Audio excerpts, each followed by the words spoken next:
हरे Krishna dear devotees, सबका हार्दिक स्वागत है इस डेली श्रीमद् भागवतम की कक्षा में। तो आई होप सो जो कल हृदय में थे उनको गोलोक का चार्ट समझ में आया होगा। और तो बेसिकली हम लोग भागवतम के पहले स्कंद के दूसरे अध्याय पे चर्चा कर रहे थे और 14 नंबर श्लोक तक चर्चा हुआ था। 15वें श्लोक पे हम चर्चा करते हैं, 15 श्लोक और उससे आगे जो भी शिष्ट परंपरा का पालन करते हुए मंगलाचरण करते हैं। Then start. ओम अज्ञानतिमिरान्धस्य ज्ञानाञ्जनशलाकया चक्षुरुन्मिलितं येन तस्मै श्रीगुरुवे नमः। नमो विष्णुपादाय कृष्णपृष्ठाय भूतले श्रीमते भक्तिवेदान्त स्वामिन्निति नामिने। नमस्ते सारस्वते देवे गौरवाणी प्रचारिणे निर्विशेषशून्यवादी देशतारिणे। जय श्री कृष्ण चैतन्य प्रभु नित्यानंद श्री अद्वैत गदाधर श्रीवासादि गौर भक्त वृंद।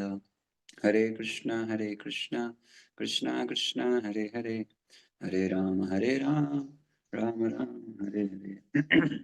तो 6 प्रश्न में से 2 प्रश्नों के उत्तर आ चुके हैं और उसी को आगे फर्दर एक्सप्लेन कर रहे हैं। भक्ति की विधि है ना, उसके पहले लेकिन क्योंकि परोधर्म क्या बोला, यथो भक्ति रतोक्षजे, भगवान अधोक्षज के प्रति जो अहितु की भक्ति होगी वही परोधर्म है। तो वर्णाश्रम परोधर्म क्यों नहीं था, उसके ऊपर चर्चा हुआ, क्योंकि उसका उद्देश्य भी भक्ति ही है। लेकिन हाँ, और उसका मेन उद्देश्य क्या है, समसिद्धि हरितोषण। हाँ, जीवात्मा का कोई भी कार्य हो वो भगवान विष्णु की प्रसन्नता के लिए होना चाहिए। अगर वो नहीं है, समथिंग इज रॉन्ग। तो उस आधार पे वर्णाश्रम स्थापित किया गया था। लेकिन अगर वर्णाश्रम का आधार ही गया है, वर्णाश्रम में का जो मुख्य आधार है वही अगर मिसिंग है, तो जब आधार ही चला गया तो फिर जैसे हाँ, अगर बेस ही खराब हो गया तो फिर बिल्डिंग कितना ही अच्छा सुंदर बना लो, बाहर से अच्छा है लेकिन अंदर से कुछ नहीं।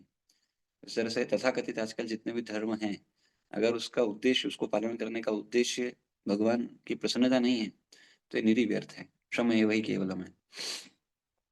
तो भी हम आगे बढ़ते हैं। ओम नमो भगवते वासुदेवाय, ओम नमो भगवते वासुदेवाय, ओम नमो भगवते वासुदेवाय। नारायणं नमस्कृत्यं नरं चैव नरोत्तमं देवीं सरस्वतीं व्यासं ततो जयमुदीरयेत्। नष्टप्रायेषु अभद्रेषु नित्यं भागवत सेवया भगवती उत्तम श्लोके भक्तिर्भवति नैष्ठिकीम्। श्लोक 15। यदनुध्यासिना युक्ता कर्म ग्रंथि निबंधनम छिन्दन्ति कोविदास्तस्य को न कुर्यात् कथारतिम। हाथ में तलवार लिए बुद्धिमान मनुष्य भगवान का स्मरण करते हुए कर्म की बंधी हुई ग्रंथि को काट देते हैं।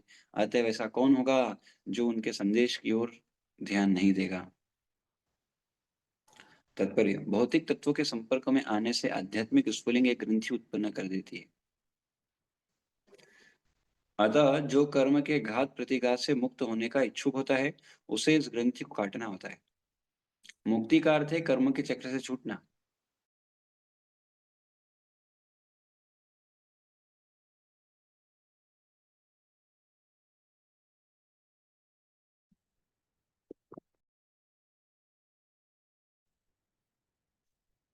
हरे कृष्ण। तो सॉरी ना, इंटरनेट थोड़ा सा ब्रेक हो गया था इसलिए शायद ये क्या बोलते हैं थोड़ी देर के लिए लैग हुआ, बट एनीवे। तो तो देखिए, भौतिक तत्वों के संपर्क में आने से आध्यात्मिक स्फुलिंग एक ग्रंथि उत्पन्न कर देती है। तो इस दुनिया में रह के भक्ति करना इस सच में मुश्किल बात है।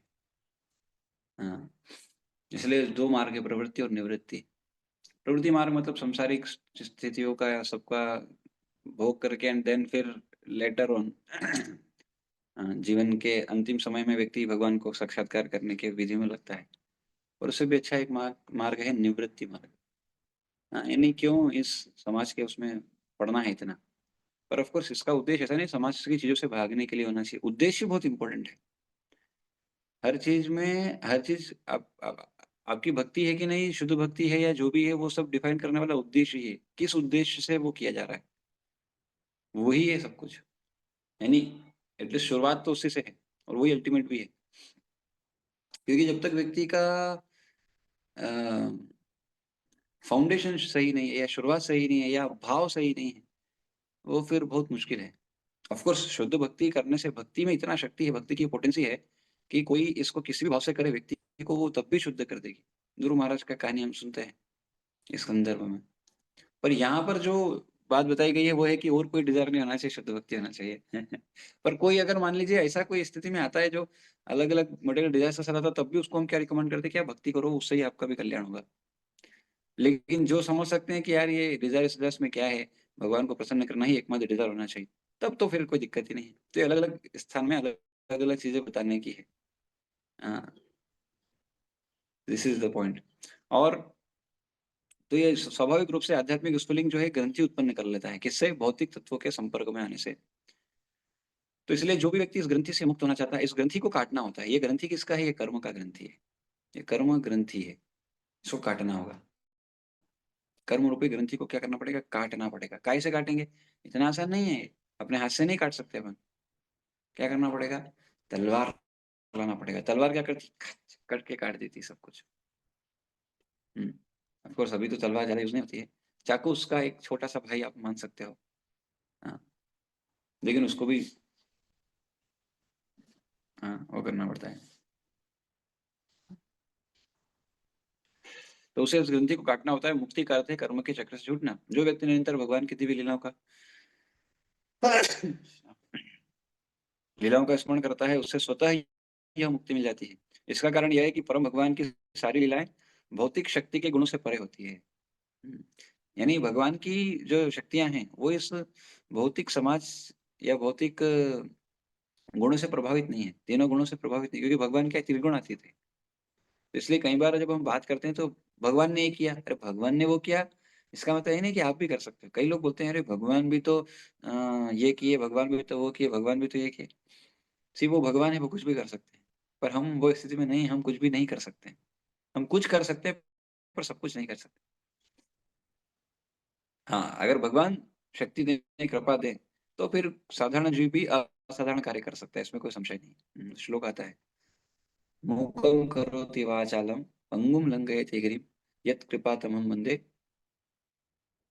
श्रीगुरुदीनतारिणं परमानंद माधवम श्री चैतन्य ईश्वरम ऐसा करके अलग-अलग उसमें संदर्भ में उसको बोलते हैं। तो गुरु की कृपा से या भगवान की कृपा से कोई भी व्यक्ति क्या कर सकता है अ, मूकं करोति वाचालम जो गूंगा है, जो बोल नहीं सकता, वो वाचालम वो फर्राटेदार बोलने लगता है।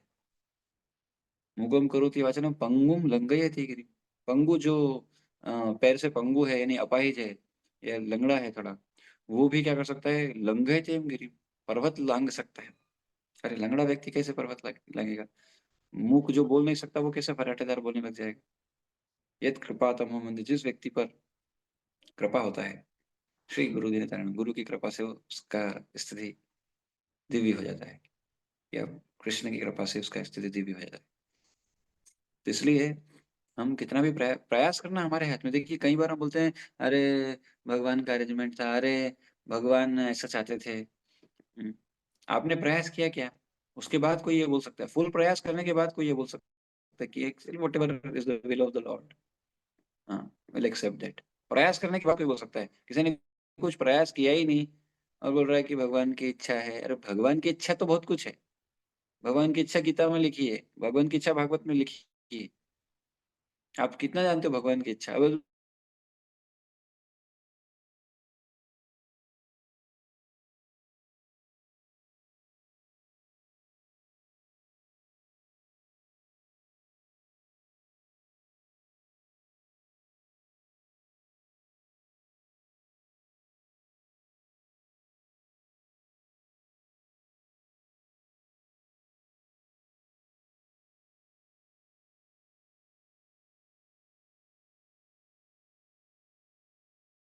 डिस्कनेक्ट हो गया था, अभी लैपटॉप कनेक्ट हो गया, डिस्कनेक्ट हुआ। एनीवे सो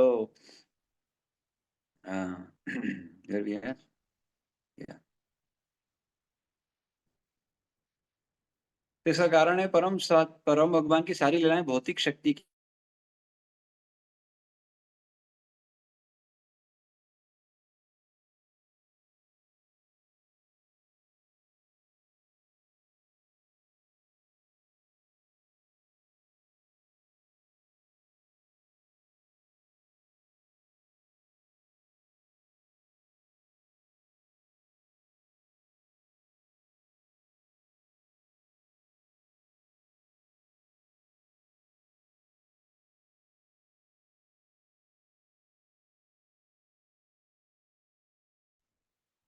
भगवान की जो इस तरह की लीलाएं हैं, वो मुक्त जीव को भी प्रसन्नता देगी, बद्ध जीव को भी प्रसन्नता देगी।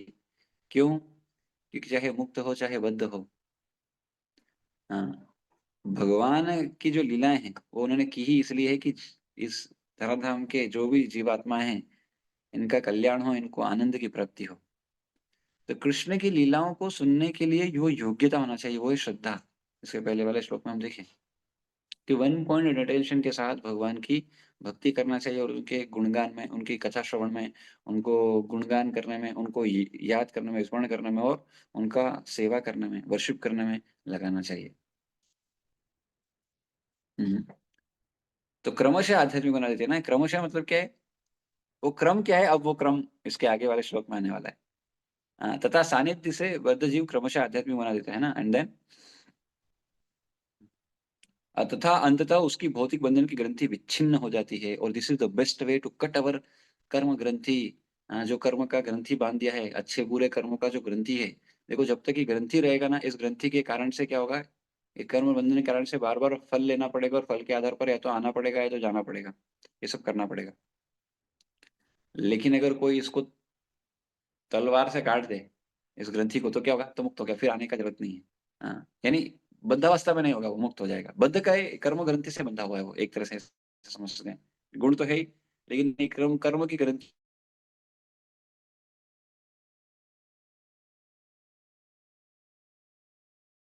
से बंधा हुआ है। भक्ति का उद्देश्य मुक्ति नहीं है, ये गौड़ फल है, मुख्य फल नहीं। देखिए मैंने बताया था आपको, हमेशा हर चीज के दो रिजल्ट्स होते हैं, एक मुख्य होता है और एक गौण होता है।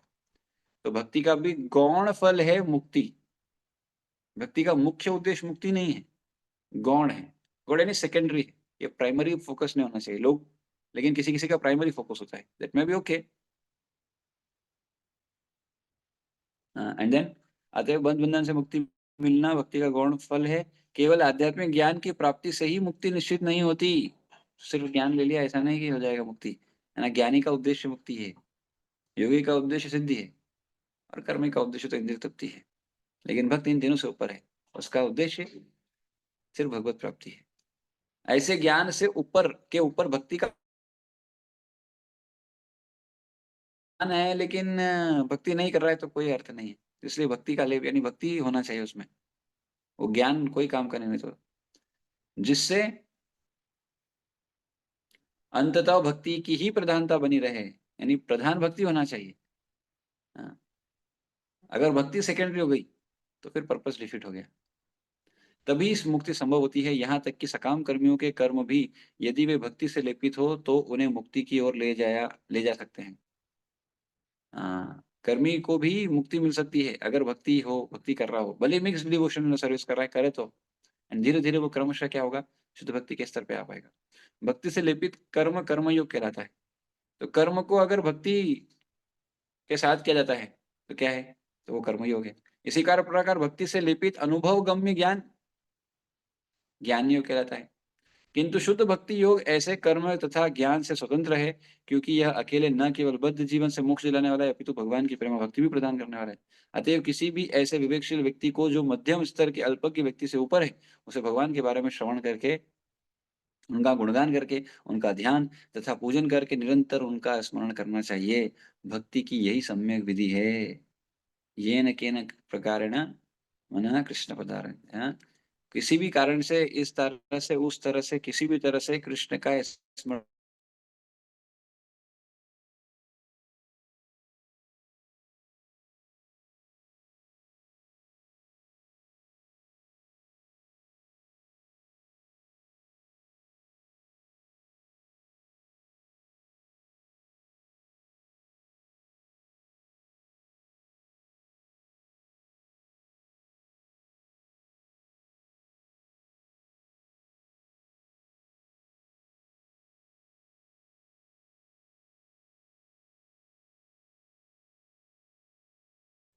हाँ,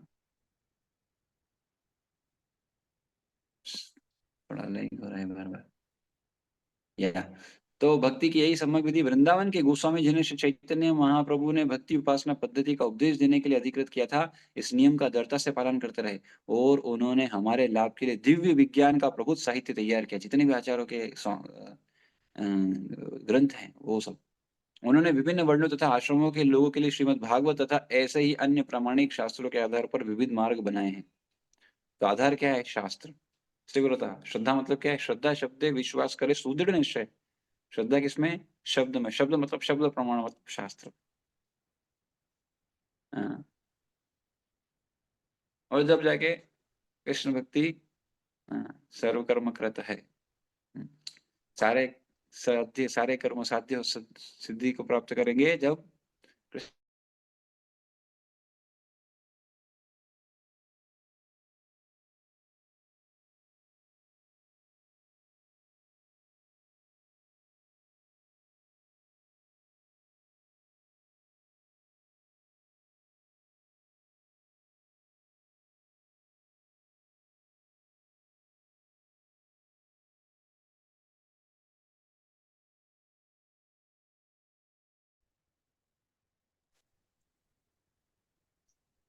तो कैसे भगवान की कथा में रुचि आता है? हर व्यक्ति चाहता है भगवान की कथा में रुचि है, पर आएगा कैसे?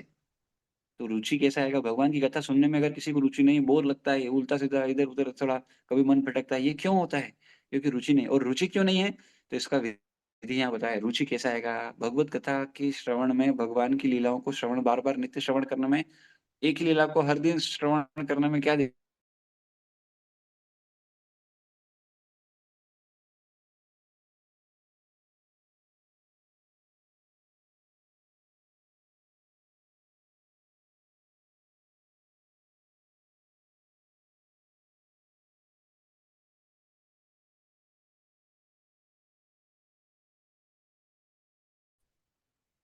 हाँ, कोई स्वाध्याय करे, कोई श्रवण करे। इधर 5 एस बताए जाते हैं भक्ति के। हाँ, शुरुआत कैसे होनी चाहिए? 5 एस से होनी चाहिए। What are the 5 S? तो इट इज लाइक साधना, स्वाध्याय, सदाचार, संग और सेवा। 5 एस मॉडल बोलते हैं इसको। श्रवण होना चाहिए सबसे पहले, हेयरिंग। एंड देन मैंने बताया था श्रवणम के बाद मननम होना चाहिए, मननम के बाद निधिध्यासनम, पठनम, एंड देन कीर्तनम। है ना? सबसे पहले श्रवण, श्रवण लेंगे। श्रवण करने के बाद क्या? मननम करना, उस पर रिकलेक्शन करना, उसको कितना याद है, कितना अपने लिए क्या है। एंड देन निधि ध्यान, फिर कंटेम्पलेशन, उस पे कंटेम्पलेट करना कि हम क्या अप्लाई कर सकते हैं, क्या हमारे को लेने को, और फिर recitation. And then comes kirtanam. This way and then come sadhana. साधना मतलब रेगुलर, निरंतर करना पड़ेगा। ऐसा नहीं एक बार कर लिया श्रवण हो गया, एक दिन कर ली माला हो गया, नहीं, रेगुलर, एक समय पर, निश्चित समय पर। एंड देन सेवा। सेवा मतलब ऐसा नहीं कोई कोई बोले वही सेवा, ये वॉलंटियर ही होना चाहिए। एंड देन संग, भक्तों के संग में हमेशा रहना। हाँ, एक जैसा भाव रखने वाले भक्तों का संग करना, जिससे क्या होगा? भक्ति में उन्नति होगा। एंड देन सदाचार। अल्टीमेटली ये बिना सदाचार के कोई आगे नहीं बढ़ सकता। तो आई वाज थिंकिंग थोड़ा थोड़ा सदाचार भी हम इसमें इंक्लूड करेंगे, ताकि क्या करना है, वैष्णव सदाचार भी बहुत इंपॉर्टेंट है। ये 5 एस फॉर्मूला है। हाँ, श्रवण, श्रवणम हो गया हमारा, हियरिंग हो गया। And then sadhana, and then swadhyaya, and then seva, and then sadachar. Sadachar and seva, and of course one is sang. Sang is also important. So in this way 5 to 6 हो गया, एक्चुअली 6 तो नाउ व्हाट इज द भक्ति की विधि क्या है? तो सर्विस टू डिवोटी। हाँ, भगवान के शुद्ध भक्तों की सेवा से कृष्ण कथा में रुचि आता है। सेवा से, किसकी सेवा? हाँ, श्यान महत सेवा। श्यान महत सेवा होना चाहिए ना। महत सेवा यानी शुद्ध भक्तों की सेवा। हाँ, सब संभव हो जाता है क्या? समस्त पापों से शुद्ध हो जाता है व्यक्ति, और कृष्ण कथा में उसकी रुचि लगती है। जीवन के, जीव की बद्ध जीवन का कारण भगवान के विरुद्ध विद्रोह है। कुछ व्यक्ति ऐसे हैं जो देव कहलाते हैं, कुछ ऐसे हैं जो असुर कहलाते हैं। देव असुर संग्राम सुने होंगे आप, क्योंकि ये परमेश्वर की सत्ता के विरुद्ध रहते हैं। कौन? असुर। भगवत गीता के 16वें अध्याय में असुरी असुरों का विशद वर्णन किया गया है, जिसमें कहा गया है कि उन्हें जन्म जन्मांतर अज्ञान की निम्नतर अवस्थाओं में रखा जाता है। अतः उन्हें पशु योनियों में रहना होता है, जिससे उन्हें परम सत्य भगवान की कोई जानकारी नहीं रहती। ये असुर भगवान की इच्छा अनुसार उनके मुक्त सेवकों की कृपा से विभिन्न देशों में धीरे धीरे ईश्वर चेतना में परिशोधित किए जाते हैं। ईश्वर के ऐसे भक्त भगवान के अंतरंग पार्षद होते हैं, और जब वे समाज को ईश्वर विहीन होने के खतरे से बचाने के लिए आते हैं, तो वे ईश्वर के शक्तिशाली अवतार, उनके पुत्र, उनके दास या उनके पार्षद कहलाते हैं। किंतु इनमें से कोई भी मिथ्या तौर पर अपने को ईश्वर नहीं कहता। कोई भी नहीं कहता मिथ्या तौर पे अपने को ईश्वर। हुँ। जो रियल पार्षद हैं, जो रियल दास हैं, जो रियल पुत्र हैं, हाँ, वो कभी नहीं बोलते। इवन जो अवतार हैं, वो भी नहीं बोलते। सिर्फ अवतार ही बोलते हैं, मैं भगवान हूँ। यह तो असुरों द्वारा घोषित निंदा है, और ऐसे असुरों के दानवीय अनुयायी भी इन बहुरूपियों को ईश्वर या उनका अवतार मान लेते हैं। प्रामाणिक शास्त्रों में भगवान के अवतार के विषय में निश्चित जानकारी मिलती है। जब तक प्रामाणिक शास्त्र से पुष्टि न हो ले, तब तक किसी को ईश्वर या ईश्वर का अवतार नहीं मानना चाहिए। किसी को भी ईश्वर का अवतार नहीं मानना चाहिए, जब तक शास्त्र उसकी पुष्टि न करे। शास्त्र में वो वर्णन नहीं है, तो व्यक्ति भैया क्योंकि जो भी आने वाले भगवान के अवतार हैं, वो सब भगवान ने ऑलरेडी वर्णित किए हैं भागवतम में। हाँ, हर तरह के। व्यासदेव भी भगवान के एक अवतार हैं, और उन्होंने सारे अवतार जो भी आने वाले हैं, उनको ज्ञान नहीं है क्या? उन्होंने नहीं दिए क्या? सब दिए। फिर कौन सा मार्केट में आ गए भैया, ये आज के ये भगवान, वो भगवान, सब भगवान भगवान चालू हो गए अभी। हाँ, ये बहुत गड़बड़ स्थिति है। क्यों? ये सही रूप से जानने का अभी आजकल क्या है, लोग उपाय करते हैं ना, उपाय में व्यस्त है, अलग अलग तरह के उपाय करेंगे। उनको बोलेंगे बेलपत्र लेने का, उसमें शहद लगाने का, उसमें उसको 4 बार घुमाने का, और उसमें क्या बोलते हैं, फिर उसको वहां जाके लगा देने का, सर पर लगाने का, और फिर यहाँ लगा जी का मंत्र बोलने का और लगा देने का। इस तरह के उपाय बोलेंगे, लोग करेंगे, लेकिन उनको बोलेंगे अरे बाबा बिना उसके नाम लेना, सिर्फ नाम लेने, वो नहीं लेंगे। उपाय चाहते उपाय। देखिए, धर्म उपाय बताता है, लेकिन धर्म ज्ञान भी देता है। वो ज्ञान क्यों नहीं लेते हैं लोग? हम्म, वो सब है। हम तो हाँ, सब कुछ वर्णन है, लेकिन कोई उसमें इंटरेस्ट नहीं, बस उपाय, हमका समाधान चाहिए बस। हाँ, उनकी प्रॉब्लम से वो निकलना चाहते हैं बस, बाकी भले ही कुछ भी हो, क्या फर्क पड़ता है। सो प्रामाणिक शास्त्रों में, हाँ, तो किसी को भी अवतार नहीं मानना चाहिए ईश्वर का, जब तक शास्त्र उसकी पुष्टि ना करे। वास्तव में जो भक्त भगवत धाम जाने के इच्छुक है, उन्हें चाहिए कि भगवान के सेवकों को भगवान के रूप में माने, है ना? यहाँ सेवक मतलब शुद्ध भक्त है, ठीक। अभी हमको तो पता नहीं शुद्ध भक्त कौन है, फिर तो इसलिए मैंने बताया था, go deep within, pray to Krishna, he will reveal who is he, who is who actually. कौन क्या है, कौन क्या नहीं है, वो भगवान रिवील कर सकते हैं। अपन साधारण बुद्धि से नहीं समझ सकते।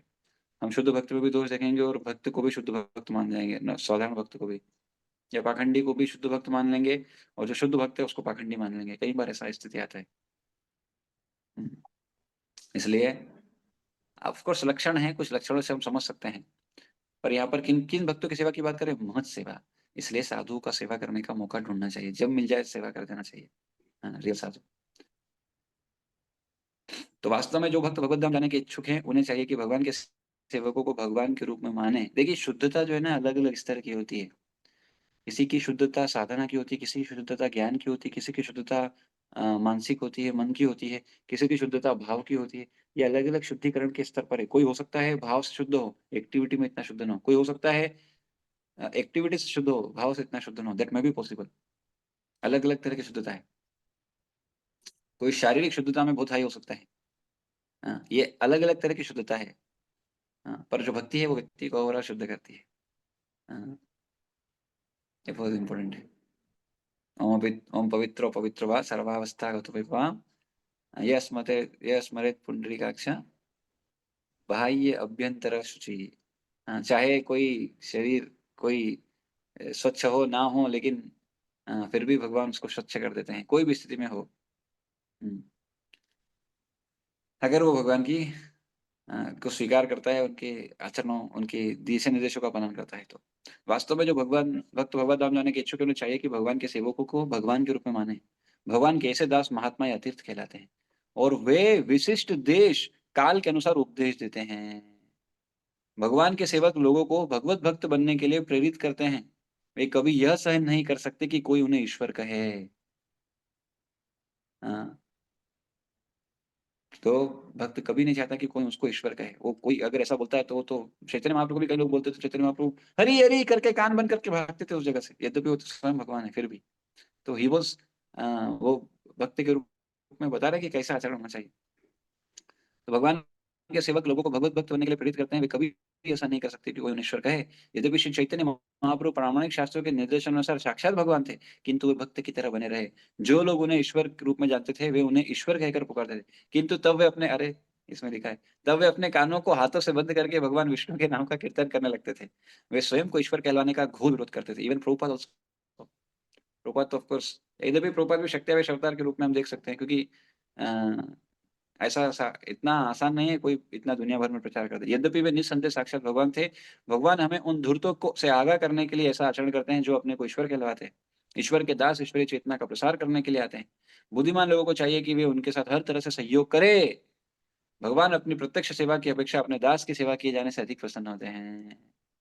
भगवान प्रसन्न होते हैं उनकी सेवा से भी ज्यादा उनके भक्तों की सेवा से, शुद्ध भक्तों की सेवा से।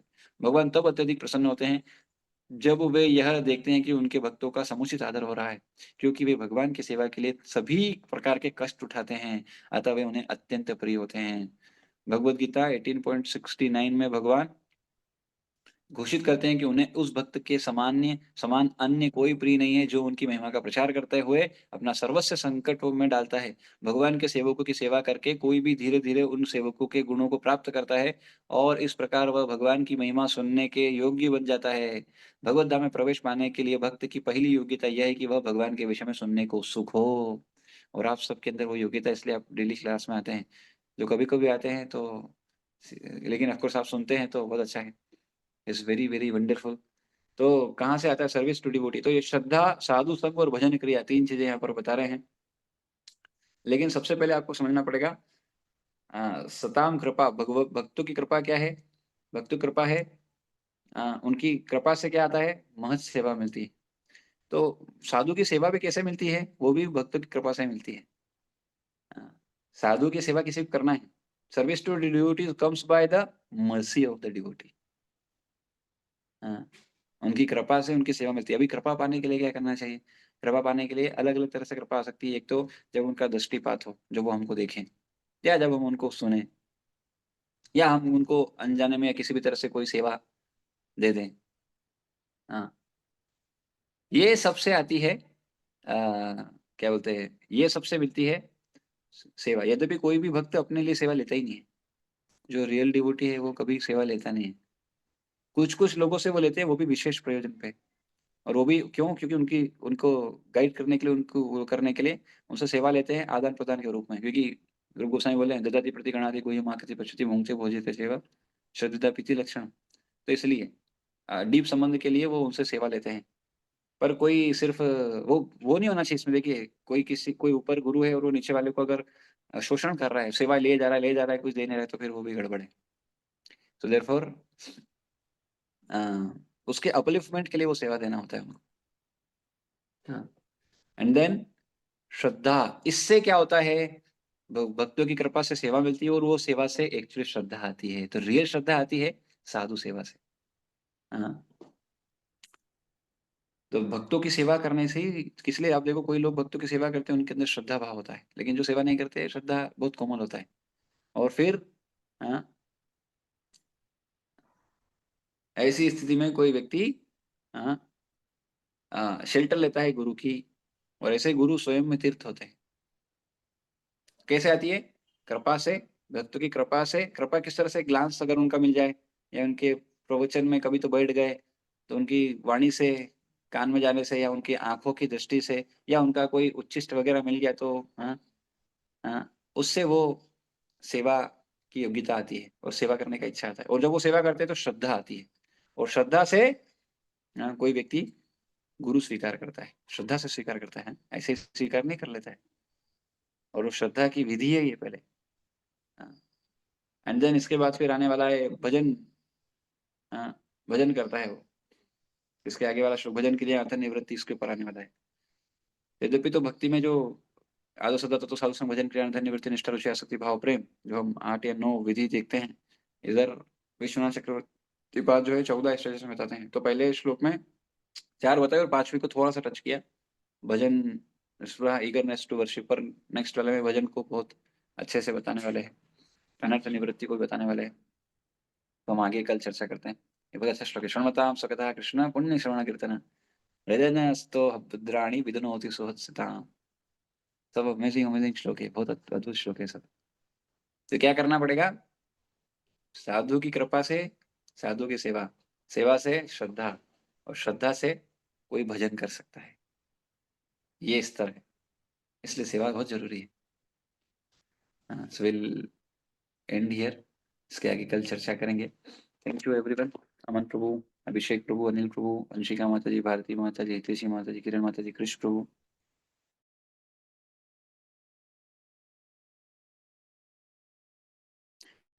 मनीषा माता जी प्रभु, पूर्ण जी प्रभु, आशा माता जी, राहु, सुचित प्रभु, श्यामा प्रभु, सुनैना माता जी, नम्रता माता जी। एक्चुअली इसलिए बोलते हैं ना, इसलिए आप देखो पहले के लोग क्या करते थे, जैसे साधु उनके घर में आता था वो कुछ तो सेवा करना चाहते थे, क्योंकि वो सेवा से क्या होगा, उनका सब कुछ होगा। क्योंकि भगवान की सेवा कौन कितना कर पा रहा है पता नहीं, पर साधु को सेवा करने से भगवान ज्यादा प्रसन्न होता है। श्लोक भी आता है, मद भक्त, क्या है वो श्लोक, अ, कि मेरी सेवा से भी बड़ी मेरे भक्तों की सेवा है, भगवान ऐसा बोलते हैं। अ, तो इसलिए प्रयास करना चाहिए जितना भक्तों का सेवा हम कर पाए, शुद्ध भक्तों का सेवा जितना मिल पाए बस करने के लिए लड़ाई रहना चाहिए। And we are trying to bring, क्या बोलते हैं हमारे इस्कॉन के दीक्षा गुरु हैं, हमारे इस जोन के एमपी के रीजनल सेक्रेटरी भी हैं मामन महाराज जी, तो उनका ही प्रोग्राम अभी जल्दी करने का है, फाइनल डेट्स करके फिर लाते हैं, तो अच्छे से सेवा करने का। And if you spend time with him you will get to know the real sadhu, always silent. जब कोई पूछता है तो बोलते हैं, otherwise he was always engaged in Krishna conscious activity. Amazing. Anyway तो विल एंड हियर। जय ग्रंथ श्रीमद् भागवतम की जय, श्रील प्रभुपाद की जय, निताय गौर प्रेमानंदे, हरि हरि बोल। शुद्धिकरण मंत्र, ओके, शुद्धिकरण मंत्र शेयर करने का बोल, how many times and when we could recite only once you get thing, okay yes, that is also there. और सुबह उठ के क्या बोलना चाहिए, कौन सा मंत्र बोलना चाहिए, स्नान करते समय मंत्र बोलना चाहिए, गंगे से यमुना से गोदावरी से। यद्यपि अगर गंगा में यमुना में स्नान करे तो नहीं बोलना चाहिए, लेकिन बाकी समय पर बोलना चाहिए। एंड देन ये शुद्धिकरण मंत्र है, एक्चुअली इससे सब शुद्धिकरण होता है। शुद्धिकरण मंत्र is like whenever you are not able to do snan और एनीथिंग एनीथिंग, कुछ भी नहीं कर पा रहे हो, chant this mantra, it will do all shuddhi. But wherever you are, शुद्धिकरण आपका हो पाया ना हो पाया, मंत्र विल शुद्ध everything. Mantra have this potency, mantras can purify each and everything. Like just like हम देखे कल हरे कृष्णा महामंत्र इज टेकिंग अस, शुद्ध करते करते गोलोक सीधा इस लोक से Golok. So therefore, amazing. Anyway, तो we'll end here. शिल प्रभुपाद की जय, निताय गौर प्रेमानंदे, हरे हरि बोल, हरे कृष्ण। शाम को गीता क्लास में मिलते हैं। हरे कृष्ण।